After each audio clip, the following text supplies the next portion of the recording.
Hi everyone, welcome back to my channel. আজ আমি আপনাদের জন্য শালগম দিয়ে দুর্দান্ত স্বাদের একটি রেসিপি নিয়ে এসেছি। আজকে আমি আপনাদেরকে শালগমের ভর্তা রেসিপি তৈরি করে দেখাবো। শালগমের ভর্তা যদি কখনো না খেয়ে থাকেন অবশ্যই একবার ট্রাই করতে পারেন, খেতে কিন্তু দুর্দান্ত হয়। তো চলুন দেরি না করে শুরু করা যাক আমার আজকের এই শালগমের ভর্তা রেসিপিটি। শালগমের ভর্তা তৈরি করার জন্য এখানে আমি শালগমটাকে খোসা ছাড়িয়ে ছোট ছোট টুকরো করে কেটে নুন হলুদ দিয়ে শালগমটাকে ভালো করে সেদ্ধ করে নিয়েছি।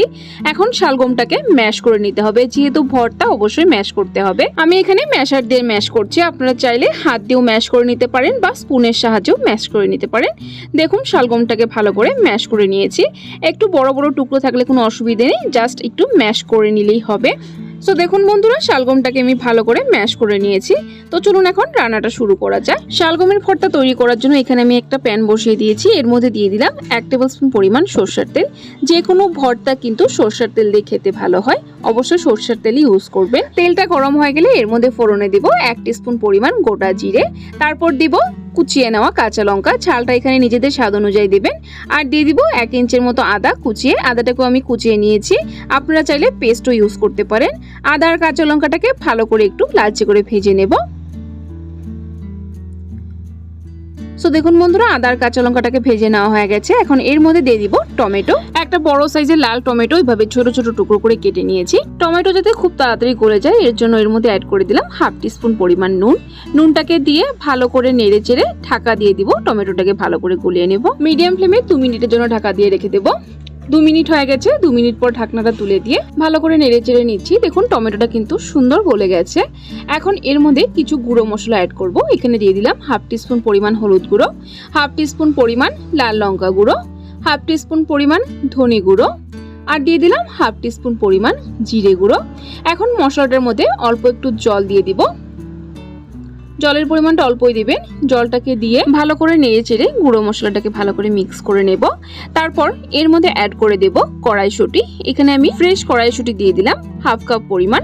আপনারা চাইলে ফ্রোজেনটাও ইউজ করতে পারেন। আর যেহেতু ফ্রেশ দিয়েছি কড়াইশুঁটিগুলো একটু গলাতে হবে, তাই এই সময় দিয়ে দিলাম। যদি ফ্রোজেনটা ইউজ করেন তাহলে পরে দিলেও হয়ে যাবে। এখন ঢাকা দিয়ে মশলাটাকে কষিয়ে নেব। আর এইভাবে ঢাকা দিয়েছি তাহলে আমাদের কড়াইশুঁটিটা সুন্দর গলে যাবে। মিডিয়াম ফ্লেমে 3 মিনিটের জন্য ঢাকা দিয়ে কুক করে নেব।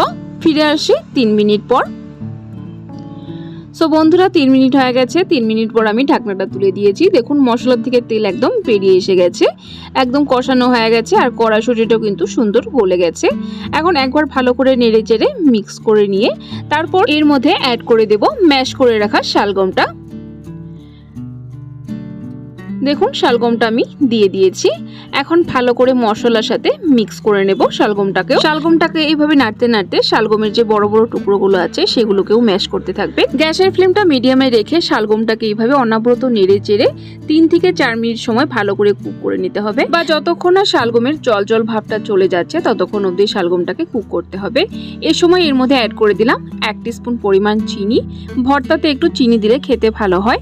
আর নুনটা এখানে আমি আর দিচ্ছি না, নুন কারণ সেদ্ধ করার সময় নুন দিয়েছি, আর এখন প্রয়োজন নেই। আর যদি প্রয়োজন হয় আপনাদের নুনটা ইউজ করবেন এই সময়।